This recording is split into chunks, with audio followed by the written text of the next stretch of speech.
more clues for us? We're all set for the next chapter. Yeah, I was just about to come find you. Let's see what it says.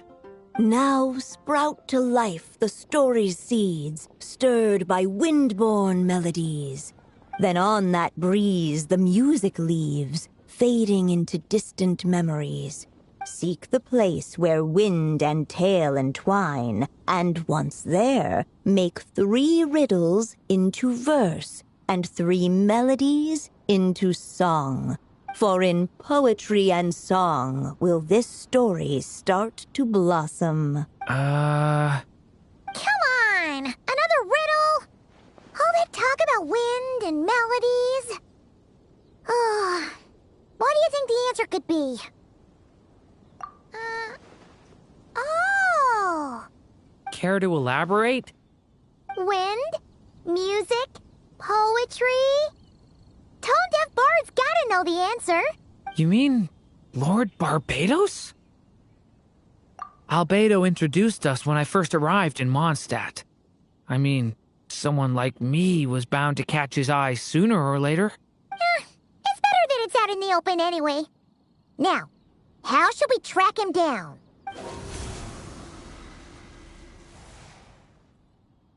I'm pretty sure he's already caught wind of what's going on here. Why don't we just see where the wind takes us? Right. He definitely makes it easy to forget he's a real god sometimes.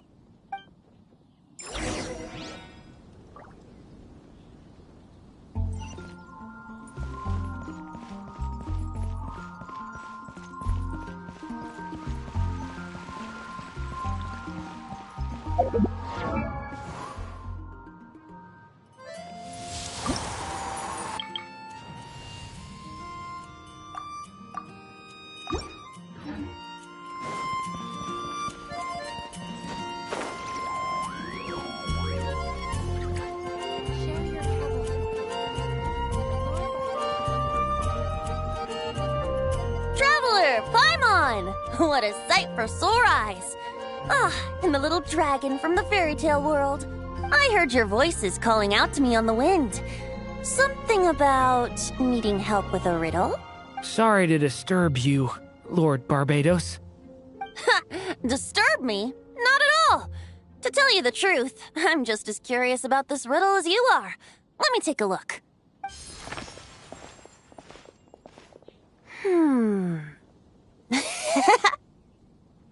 What is it? Did you figure out the answer?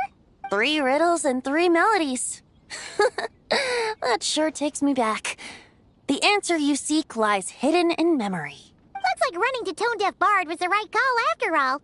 Long ago, those mages came to Mondstadt, seeking to test their strength against mine. But I replied, let us make music, not war, and resolve our conflicts through song. So I strummed my lyre and sang them this verse.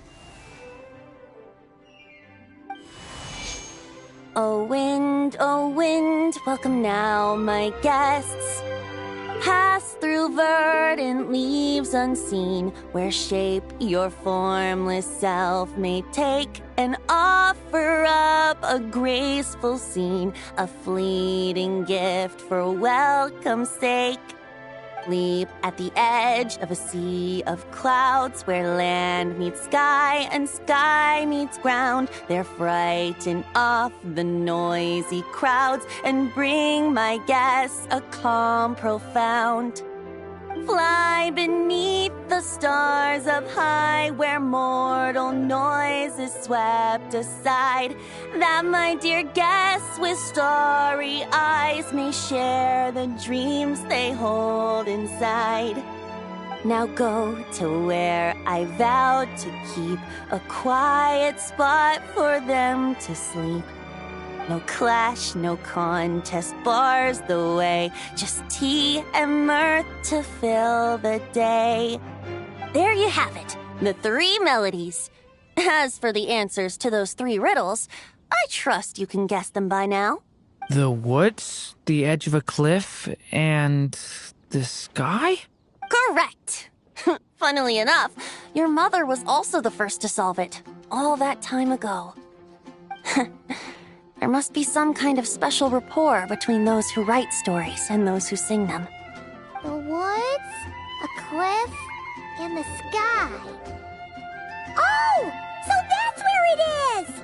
I suppose the spot that answer points to is where you're headed next. You should know, after solving my riddle, the mages even accepted my proposal and made that location their official meeting spot. And going by what your book is suggesting, once you found it, you might want to try playing the melody I just shared with you. Guess you can be pretty reliable when it counts, huh? Great Animal Archon? Thanks for the help, Lord Barbados. Still got questions for me, huh? Yeah, you must have read countless tales in your time, being a wandering bard and all. In your experience, why might an author consider a story unfinished? Unfinished? Well, I guess if there's something left to accomplish in the story, or, if the last line goes, "To be continued." Huh? Wow, your helpfulness lasted for like 1 second. In all seriousness, I would think the answer to that question lies in your mother's story itself. It's not my place to pry any further. All right then, we should get going. I wonder when their next meeting will be.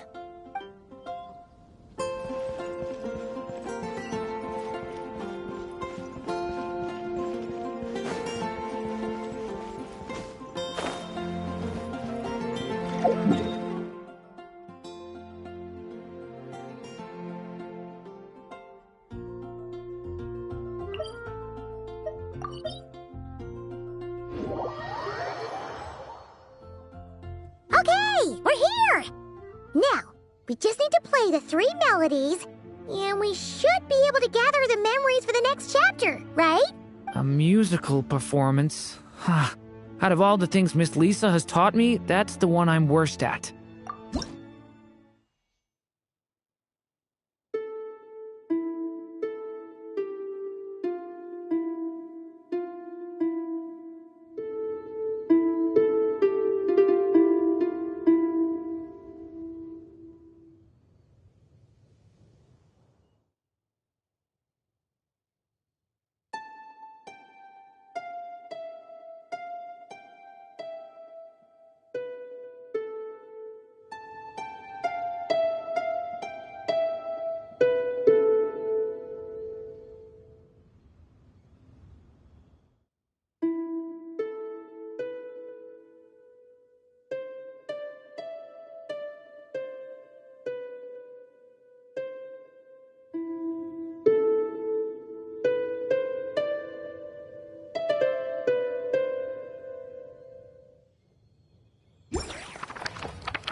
Even a war that shook the world could not halt the witches' gatherings.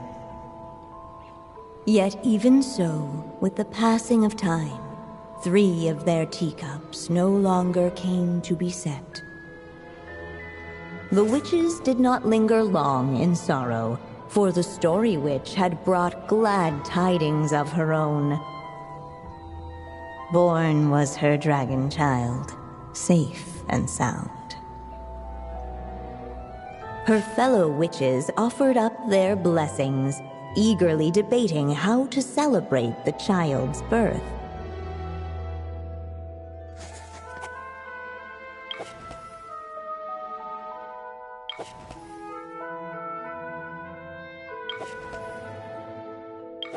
In the end, they settled on the most vibrant balloons they could find. After all, what could be more joyous than the arrival of new life? And so, the witches' gathering turned into a birthday celebration.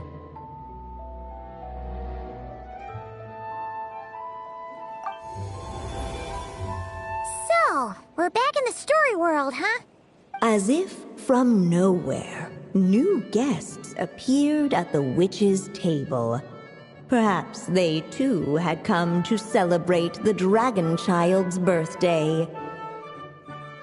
Yet while everyone else was busy thinking about what kind of gift to offer, these three seemed to have come empty-handed. Hardly the recipe for a warm welcome to a birthday party, now is it? A gift? Hey, what's this all about? We only just found out this was a party. While the guests voiced their complaints and grievances, perhaps they should have been wondering what kind of gift to give instead. So, we need to bring a gift to advance the story? But where are we supposed to get something like that? Perhaps it would be a good idea to have a look around. Why didn't you just say so?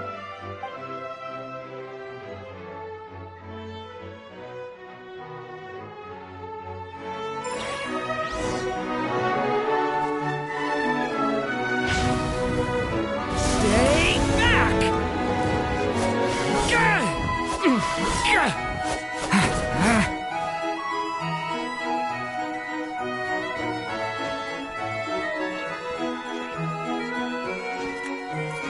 The witches went on chatting away, ignoring the empty-handed guests.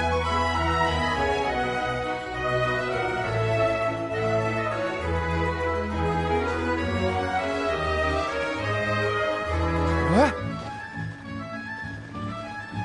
The witches went on chatting away, ignoring the empty-handed guests.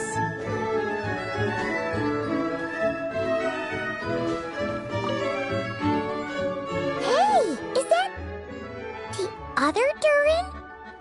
Hey, Mini Durin! Nope, no reaction. Seriously, did he doze off at his own birthday party? Brought to life by the witch's magic ink, the dragon child played with animated glee each time the tip of her pen danced across the page. Yet she could not spend all her time writing. For the upcoming witches' gathering, she had no choice but to set down her pen. But before doing so, she wrote one last line. So did the child drift off into blissful slumber. Huh, that's a bit convenient. Strange. I don't remember ever being at any of the mages' gatherings. When exactly was this birthday party supposed to have happened? No wonder you don't remember. From the looks of it, you were probably fast asleep at the time.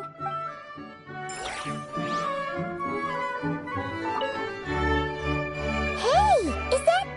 Hey, Mini... Nope. Brought to life, yet she could not. But before doing so, she wrote. Huh, that's a bit... Strange. No wonder you don't The witches went on chatting away, ignoring the empty-handed guests.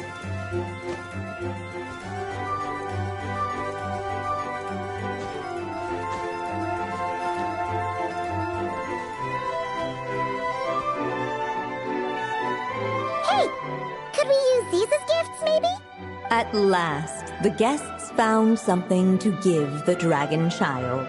Guess that's a yes, then. Which one should we go for? Still, the guests wondered, what kind of gift might the little dragon really want? Should they put a warrior's sword in his hand and send him out on an unstoppable quest to save the world? Or perhaps a wandering hero's slingshot and the promise of a life of endless, uncharted adventure?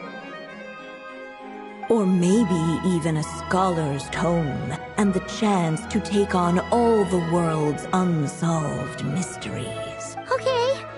Wow. That's a lot of pressure all of a sudden. Oh yeah. Technically, we're actually picking a gift for you. So, which one would you prefer? You want me to choose? Wow, this feels kinda special. How come? For as long as I can remember, I've spent most of my time living in the stories my mother created.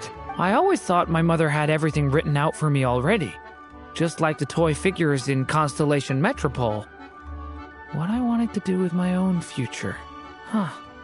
That's something I've never really thought about. What did I want back then? Ah. This is the first time I've ever asked myself that question.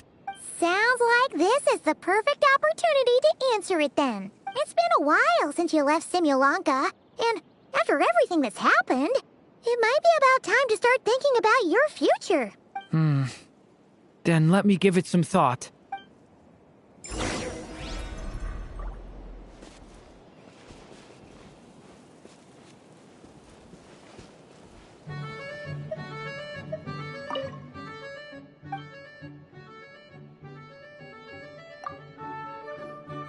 In the end, the guests settled on the scholar's tome. So you're the scholarly type, huh? I just feel like I should learn more about the way the world works. What makes you say that? I'll give you an example. Did you know that in Mondstadt, using fire to catch fish is a punishable offense? I thought she was just teaching me regular hunting techniques. It was only after Master Jean caught me and sent me to solitary confinement that I realized I'd misread the situation. So much of what's considered common knowledge in your world just wasn't in Simulanka. So I have to learn, or I'll keep causing trouble for everyone else.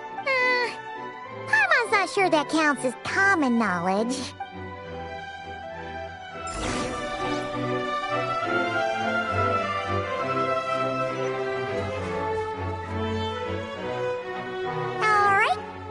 Let us in now that we've got a gift, right? Hello there. Brought a gift this time? The newly arrived guest presented his gift, wishing the little dragon a future as a wise and accomplished scholar. Accepting the guest's blessing, the story witch invited him and his friends to take their place around the table. Finally, she could introduce them all to her dragon child, telling all in attendance about the moment of his hatching, and of course, the name he'd been given.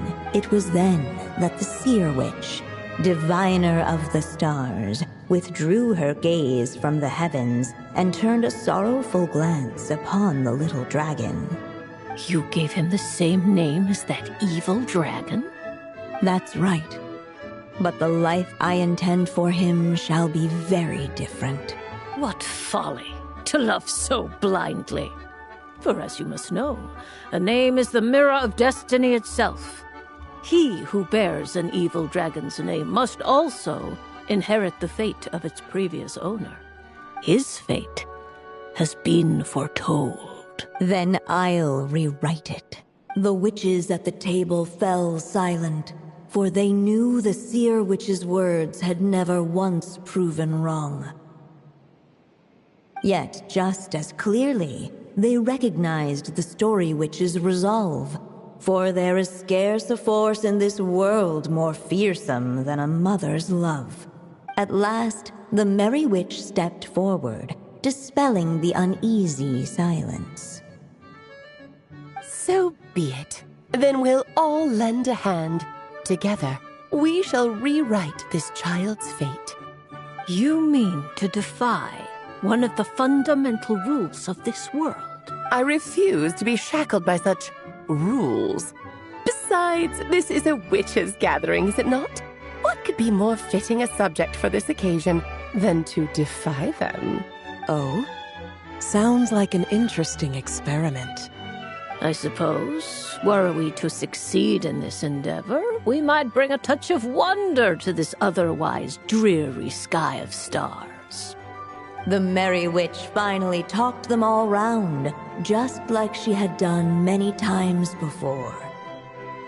Warm and strong as the sun she was, so much so, in fact, that those who her light shined down upon had no choice but to bask in it. And so the witches readied their gifts, 3 marvels of the cosmos. For this child, I shall decipher the ravings of the heavens and lay bare before him the trickery of fate. For this child, I shall leave a formula powerful enough to unravel the very origins of this world. that he may seek another solution for the conundrum of his life. For this child, I shall call upon wondrous magic to make possible his impossible wish. All the Story Witch had was the pen in her hand, yet with the love that flowed from it, she resolved to bring forth a marvel of her own.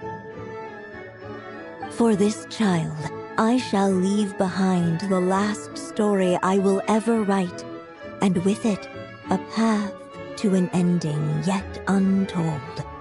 With the witch's blessings given and received, the little dragon's fate at last began to turn. In the midst of the dragon child's birthday celebration, the seer witch proclaimed her prophecy. The child had been given the evil dragon's name, and with it, the burden of its fate. But hearing this, the Story Witch vowed to rewrite it all, for such was her love and resolve. And so the other witches offered their gifts in turn, marvels as rare as any in the cosmos. Together, they sought to test one of the fundamental laws of this world, in part to support a mother's love, and in part to sate their own curiosity. Oh, and I almost forgot. Our new guests came bearing blessings of their own. Who knows? Perhaps this extra dash of wisdom might be all the little dragon needs to change his fate.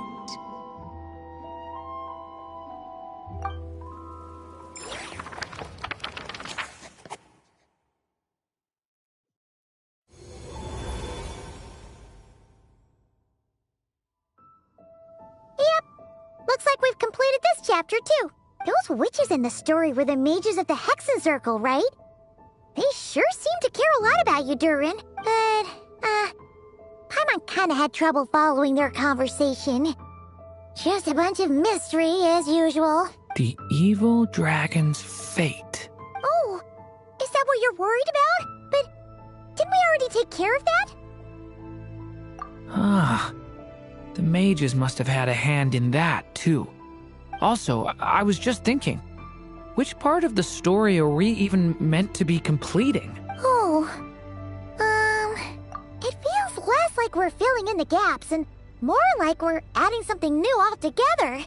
But we use the ink, right? And the book hasn't given us any more clues, so that must mean our task is complete. Yeah, I guess we're doing something right. Maybe I'm overthinking things. It's just, this is my mother's final wish, so I don't want to mess it up. Anyway, thanks for all your help. I'll let you know as soon as the book reveals a hint about the next chapter. Okay then. See you in the next chapter.